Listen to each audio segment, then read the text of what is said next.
Hello! Meant to be doing this for like a week and then I kept forgetting. And then I spent the last couple of days kind of sprucing up in a subtle way my OBS live stream rig. It's not terribly different. You won't notice some huge amount of changes. But you'll notice some sort of things. I mostly changed some stuff on my gaming rig. I realised that the backdrop for this is kind of boring, it's black. So let's just go straight and watch the trailer and then I'll give my thoughts after that. So here's going to be my reaction to Fantastic Beasts: Secrets of Dumbledore once I've just shoved some things over on my OBS so I can see what I'm doing.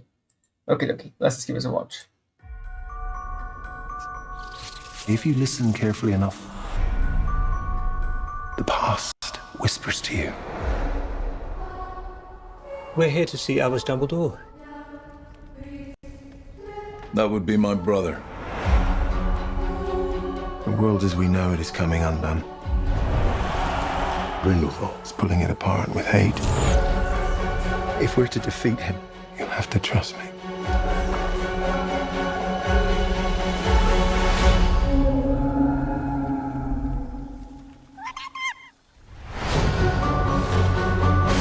This is the team that's going to take down the most dangerous wizard in over a century.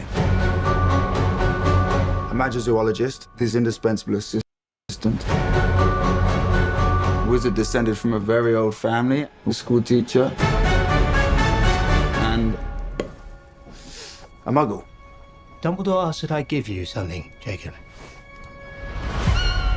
Are you kidding me right now? Who wouldn't like our chances?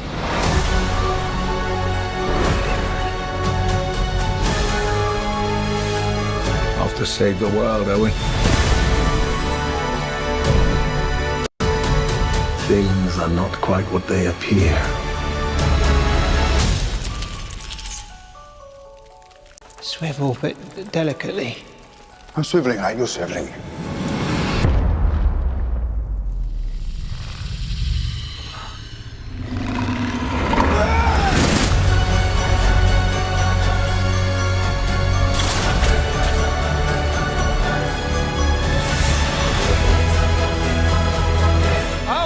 The Muggles begins today!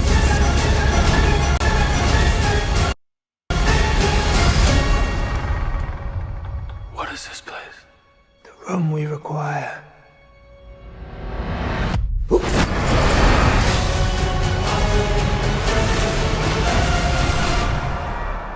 Correct. 3 points to Hufflepuff.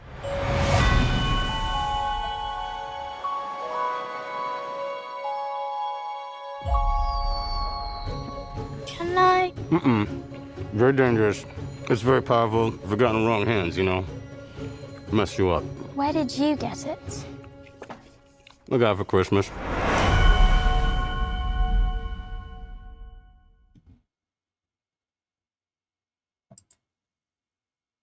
I mean, we can scroll through this. Okay, so yeah, this is the third. That's kind of more interesting for him to. Yeah. Well, no. Does that even, yeah, fine. Does anyone ever have a face where he's not looking like he's pulling something? Oh, heads up! If you just like copyrighted audio and video in your stream, your stream may be temporarily blocked. Thank you for that, YouTube. Yeah, so like most kids who grew up in the 90s, I was a massive Harry Potter fan. I was a Potterhead. I mean, maybe I still am. I don't know. It was a massive, part of my childhood. I think it was for most people in my age. The introduction to the concept of being in a fandom, a community that transcends, people you actually know in person. If you were, introduction to nerdom that was a very much 21st century nerdom, and not things like even things like Doctor Who or Lord of the Rings or whatever, things that were very much kind of early 20th century. Well, I guess Doctor Who's mid early 20th century, but you get my point. late mids, but you get my point. It was a big thing that we grew up with that was actually happening in our generation, and there hasn't been anything like it since. There really hasn't. Everything that has happened since is kind of really the young adult genre. Anything that's tried to become the same thing since has basically just been following the same thing. It was a massive phenomenon. It was the Beatles of I assume the Beatles anyway. I wasn't alive when the Beatles were a thing, but it was Beatlemania of our age. Except it's literacy and not music. Maybe there is an equivalent music thing. I don't know. I get a feeling that is like it's weird because the whole way that culture works is that there's pop culture is very much oversaturated with everything, and with streaming content. Anyway, I'm getting to the point here. I remember pretending to play with wands as a child. I remember arts and craft projects where I'd work on making spell books so I could help me make it would help me do make believe because I had a really bad memory with phrases, so I could write down my favorite spells and I could look at that. I remember reading a whole bunch of things online, like the Harry Potter lexicon. Most kids would be outside playing. I'd be reading the Harry Potter lexicon, reading my fan theories. Yeah, I need to tell. If you're watching this, you're probably aware of what the Big Harry Potter is. And now I was very much in the middle of that. And I cried reading Harry Potter and Deathly Hallows. I think I had to put the book down for a few, 5-10 minutes after Hedwig died. I don't think any death in the book hit me harder than Hedwig's death. And then the movies were always a couple of years behind. So by the time we got to Deathly Hallows, and it was a journey getting there. It was a big journey, and it was when I had very little else, it was really latch on to. So you think all that in mind, the idea of more Harry Potter-ness would appeal to me. I'm not someone who likes stories to end. I'm enjoying a good film. I get something gets to the end, and the show gets cancelled. I'm sad. I mean, there's a few shows which I describe as basically jumping the shark. Maybe that's a flaw on my end. Maybe anything more discerning, but even so. So you think about the more Harry Potter films is exciting me. I go to see the first Fantastic Beasts and Where to Find Them, and I thought it was generally entertaining. And then they kind of brought these plot lines that were tying into the wider kind of political brewings of the Wizarding world at that time. And then we got the second Fantastic Beasts film, which I think at the time was trying to be both a Fantastic Beasts film and also this Dumbledore Grindelwald conflict film. And it kind of, one was distracting heavily from the other. It needed to choose one thing or the other, and it couldn't have done both. Oh, well, it could have done both, just didn't do both very well. It distracted from one and the other. And this film, it looks like it's very much doing the exact same thing. I fear. And a whole bunch of problems with the last film. Like, why the hell was McGonagall in the flashback scene? She wasn't even born yet. Why is there another secret Dumbledore sibling? Like, who thought was J.K. Rowling? But why did they think that was a at all needed? Like, that's like Star Warsian level of family twist connection thrown in there thing that didn't need to happen. All that being said, I kind of did enjoy the Crimes of Grindelwald more than I didn't. And then the whole thing went around Johnny Depp, which is a mess, and I don't really want to get into it.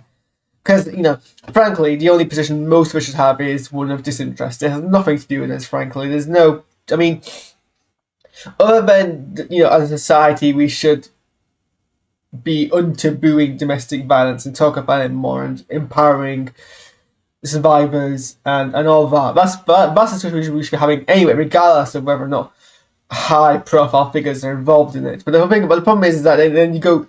I don't know, this is getting into really weird areas here, but there's a danger of going too far, and I think we saw it happen here, where And I'm not saying, you shouldn't hold a position of believing women, because historically their voices have been stomped upon a disgusting amount and still are. But there's a degree in this that we could take things too far, and we forget that male survivors of domestic violence are a thing. And at the end of the day, the opinions you should hold should be generic. My point being is that you should be like, domestic violence is bad, empower survivors, and don't get involved in the minutiae of particular cases, because at the end of the day, we still need things like it's difficult because this isn't a blanket statement. There are some situations where you got things like, obviously there's a situation where things definitely affect. So the Harvey Weinstein thing was definitely something that affects, and that's just. But that's different because that wasn't one person. That was accusations by a wide variety of people against one person, where there wasn't any discernible motivation to be had to lie. There was clearly a conflict here between two people. Who's right? Who's wrong? It doesn't matter. It's not my business. It's not your business. But unfortunately, it was the media weaponized it, and film distribution studios cowards, and they got rid of Johnny Depp. And then it came out later, or after it came out pretty much before it, actually. I think that he was at least either the actual survivor, not the perpetrator, or at least equally culpable. But whatever. And I really like Johnny Depp's portrayal of Grindelwald. I like Johnny Depp as an actor. I mean, there's a lot of problematic things about it, but at the end of the day, he's pretty dedicated when he wants to be. When he doesn't want to be as a man, but when he wants to be as he is. And I don't know, Mads Mikkelsen, I've not seen him in too many things. I've never watched Hannibal. I have seen him in a few things. I'm not that fond of him as an actor. I want to know if they're going to explain the difference in faces. They might not, because it might be like just case of Richard Harris and Michael Gambon and explain it there. But I feel like we've moved past that era of kind of just accepting recasts. I don't know. Anyway, my point being, I honestly don't know how invested I am in this fandom anymore. I remember when, what was it, Pottermore came out. I was very excited. And I never actually got a chance to actually delve into it or absorb about lore. And I don't feel any particular need to I don't know if this is because as a person right now, in December 2021, to everything that's happened, both globally and personally, I just lack that enthusiasm. I think the only thing I'm particularly excited about right now is Spider-Man No Way Home, and the excruciating wait of a month before I can even watch it because of circumstances. But I don't know how much I'm fussed about this film. And I don't know if anyone else is really. I don't actually know. The state of Potter fandom at the moment is, I don't think, a very strong one. And, I go back to first time, I'm not usually the person who thinks things should, I usually get some things end, but I think in this case, it should really, maybe it should have ended, I don't know. And then there's problems here, like problems with stars. I'm pretty sure in the film. Well, firstly, is this meant to be film canon or book canon? Because those are two different canons. They don't, or at least, they're two different canons, they're two different continuities. They have parallel but diverging plot lines. Now we see in this trailer, and this might be a trailer thing, but we see in this trailer clips used from. Right, let me bring it back up again. Also, the cool thing I've installed is that when I speak, the volume of the clip dips down. I think it's really cool. It says installed to setting on OBS already, so never play around with it. So we see a flash of Michael Gambon, and I'm almost certain this is probably footage from one of the Harry Potter films, either B-roll or main news roll, rather than especially shot footage. I might be wrong. I'm certainly not going to go scroll through every frame of the 8 films to check. So this could be a trailer thing. It's not necessarily a shot we'll see in the film, but this would seem to imply that it is movie canon, not. But is it also book canon? Like, it can be both. You can diverge your stuff, your storylines.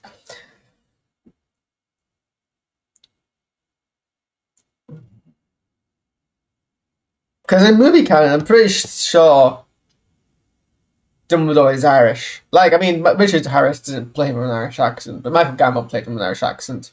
And then the actor, who did they get?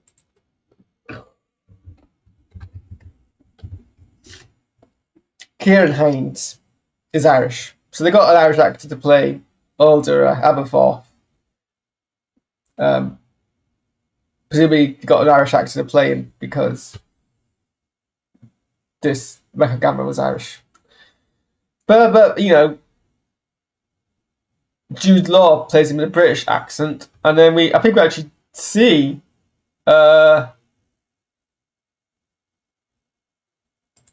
here to see Albus Dumbledore. That would be my brother. I guess he has. I'm probably going to find someone here. This is my bad ability to recognize accents. I think he has an Irish tint to his accent. So maybe. Also, we just talk about the aging. So this is a movie canon. These guys age a considerable. So it's set in what, 1940s? When Dumbledore's like already what, like 70 years old? Or 60 or something. But we see flashbacks of Dumbledore when he first meets Voldemort, which is like, what, 20 years later. And he ages a huge amount. Like, can they not be that consistent with how they... Because you not get Michael Gambon back. You've clearly already established how old he is. Like, it just doesn't... It brings up much annoying me, like, the lack of attention to care where clearly casting matters more, but whatever. Okay, let's just scrub through this. I think I have let's see what we can do. So... The past whispers to you. I can't even tell if Dumbledore's doing this, if John Blue's trying to infuse a bit of Irish accent into that. Also, like, the fact that you've got this wizarding world. So we see Hogsmeade. We see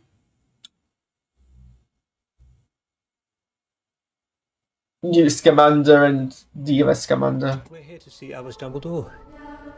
In the Hog's Head. That would be my brother.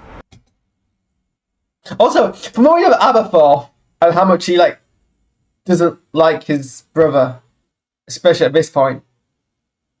Either this is a shot. This isn't like we cut from the film and just see the trailer. Either there's like a couple of lines of dialogue we missed here, but from how it's presented, based purely on this, that is like not how Aberforth would reply to that. So I have to assume there's a bit missing here. The world as we know it is coming undone. Grindelwald's pulling it up. Okay, so we kept the different eye colour things. So yeah, this is Grindelwald now. It's played by Mads Mikkelsen. Could they not have at least kept the hair? You know, right? Like, okay, surely why would you not like? I thought like. Because he had like a kind of mohawk, right? Did he not? Jude Law played him? Because not kept that? Like, if you I realize the face is obviously going to be different, but do you not want to make sure everything else is the same? Like, even the costume's different. Like, at least try to pretend they're the same person, you know? It's with him, it seems, stealing, getting rid of memory or whatever. You have to trust me.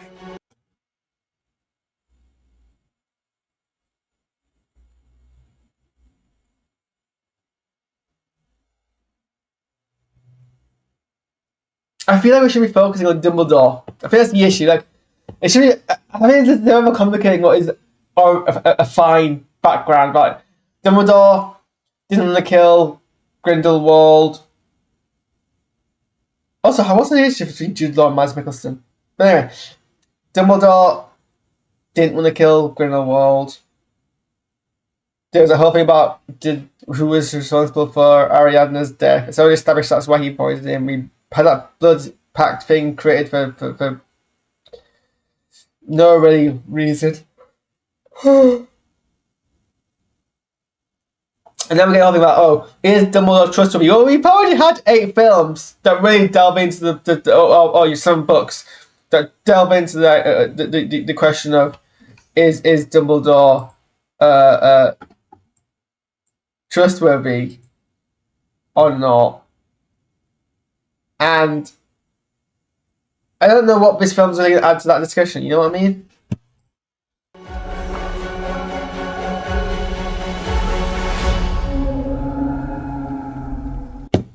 And then, you know, lest you forget this is a Fantastic Beasts film, we've got to get Fantastic Beasts in the film.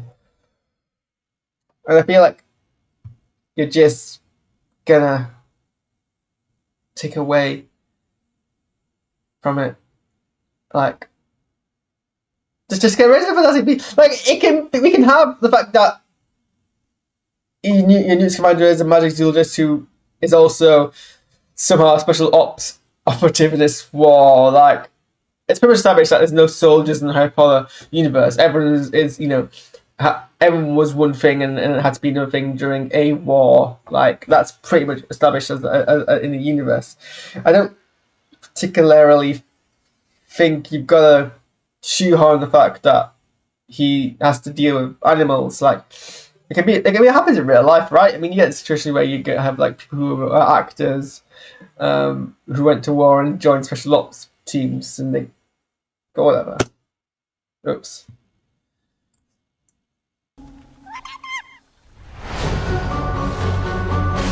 This is the team that's going to take down the most dangerous wizard in over a century. A magic zoologist is indispensable. So is this the good girl who we briefly saw in the last film as a kind of a comic relief gag, now being promoted to main cast? I've already seen a headline from an article somewhere point out and mention that Tina is suspiciously absent from this trailer. She is. As far as I remember, that was the case. Why? Who knows? Maybe the. I mean, is the actor meant to be in this? Secrets of Dumbledore.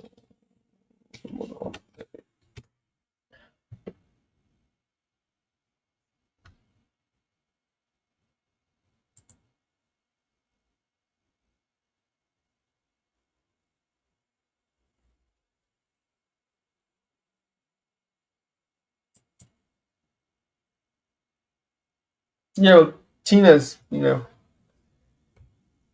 still in this. She's probably just not in the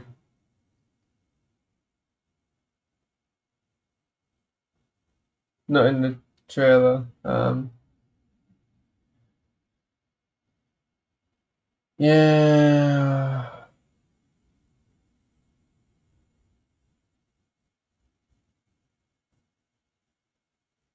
Anyway, yeah. So who's? So I assume this is Victoria Yeats as Bunty. Oh.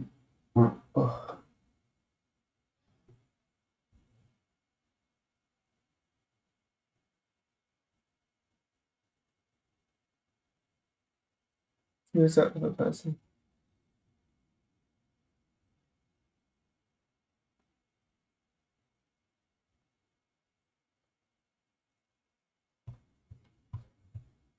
Assistant. Wizard descended from a very old family. Yeah, so that's I think that was Yusuf Kama from the last film. Who, God, I forgot how confusing and how many plot lines there were in the last film. There was some kind of mistaken identity assassination plot between the Lestrade family. And then like a memory loss thing and a creature in his brain wasn't there. God, I'd forgotten that was a thing. Well, that happened. And then we got this character who I think is probably Jessica Williams playing Professor Lally Hicks, professor from the American version of Hogwarts. School teacher. And a muggle. Dumbledore asked that I give you something, Jacob.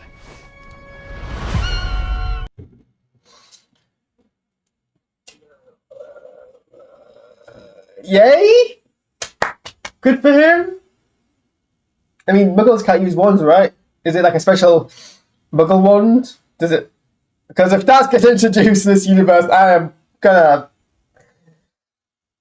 But yeah, why not? Why not mess with more Marvel Universe's rules? Why not? I mean, Who wouldn't like our chances?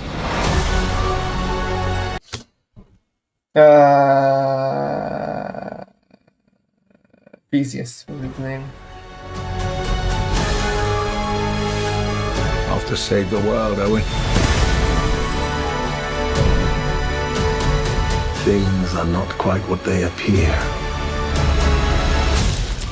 And we get the fantastic beasts element again. And then there's the scorpion thing we don't Oh, yeah, I've not actually seen it with the War of the Worlds films. Maybe I should go see one of the War of the Worlds films before I see one of these films. And then, yeah, there's a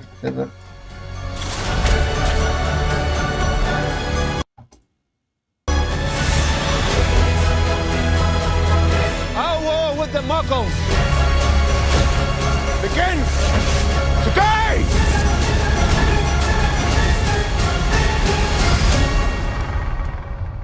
What is this place?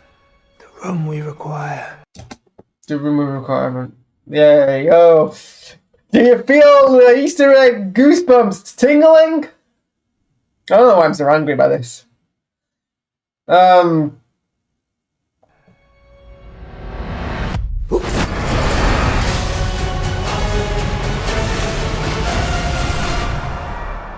Correct. 3 points to Hufflepuff.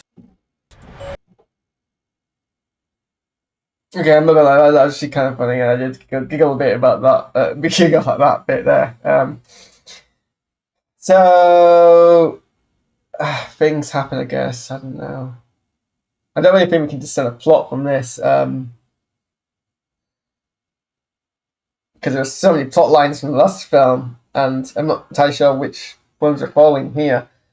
I guess it's they're trying to stop Grindelwald. Dumbledore gives them all tasks to go follow to get that to be done. He probably does his own thing.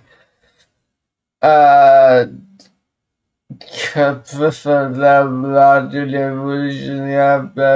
Miller's long hair. You know, I mean,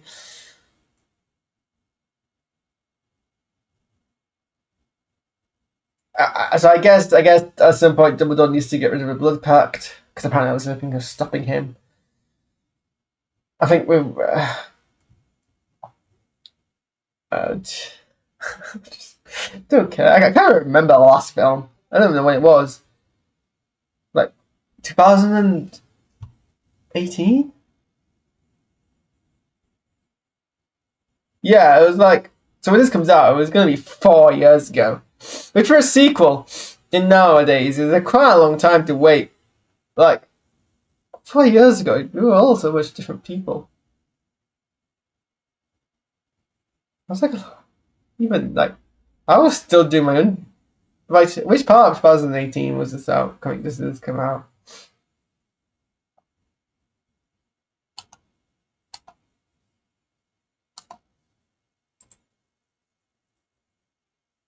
November 2018. Yeah, I just started the last year of my undergrad. That was a long time ago. No wonder I can't remember anything happening in this damn film. My head's trying to hurt, trying to speculate on what the plot is, and frankly, it's 4:30 in the morning, and I don't have any energy for this. So I guess the Dumbledore needs to find out to get rid of the Blood Pact. The rest of them need to find out a way to defeat Grindelwald in some first passion. Jacob, I assume, needs to work out what's happening between him and his. Did they get married? Wife? I think they got married. I can't remember. Tina's probably going to be doing stuff. There's going to be animals about probably doing stuff. Nagini's not in this. Whatever happened to her at the end of the last film, I can't remember. Oh yeah, there's a plot line about Aurelius Dumbledore, which I assume should play a major part in this because it's called The Secrets of Dumbledore, which Dumbledore hasn't known as in the film. You're putting a flashback to the other Dumbledores. Maybe we should see all Dumbledores. Maybe it should be like all. My brain's leaking at this point. And part of it was filmed in Brazil and China. Whatever. Okay, so apparently we're gonna go to Germany and China, and I mean Germany makes sense because there's meant to be parallels between Grindelwald and Hitler.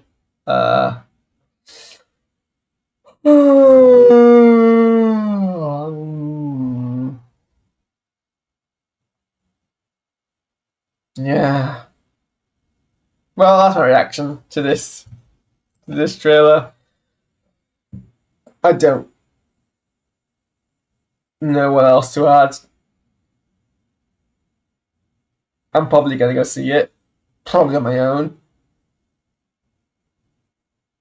and we'll see how that. Is this meant to be the last? Are there gonna be more of these? Wasn't there like there were gonna be like 5? God, yes, there were. There's gonna be like 2 more of these.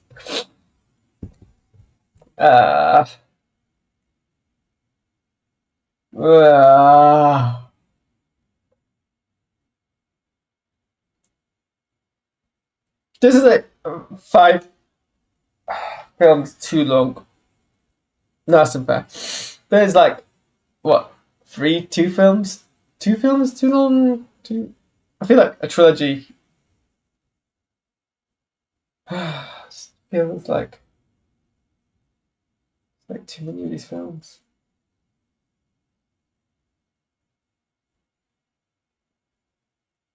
Okay, my leg's starting to hurt, which is probably a good sign I should stop doing this and go to bed. Oh, but I'm gonna watch the prologue to Jurassic World Dominion, another franchise I'm holding in similar levels of disdain.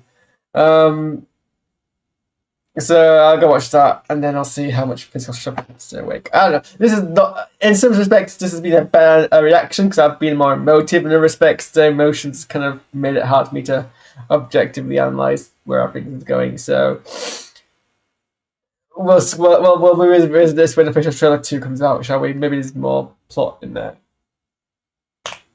Thanks for watching. Finger guns. Disney thing where I end by actually having some kind of credits, and I'll see you guys next time.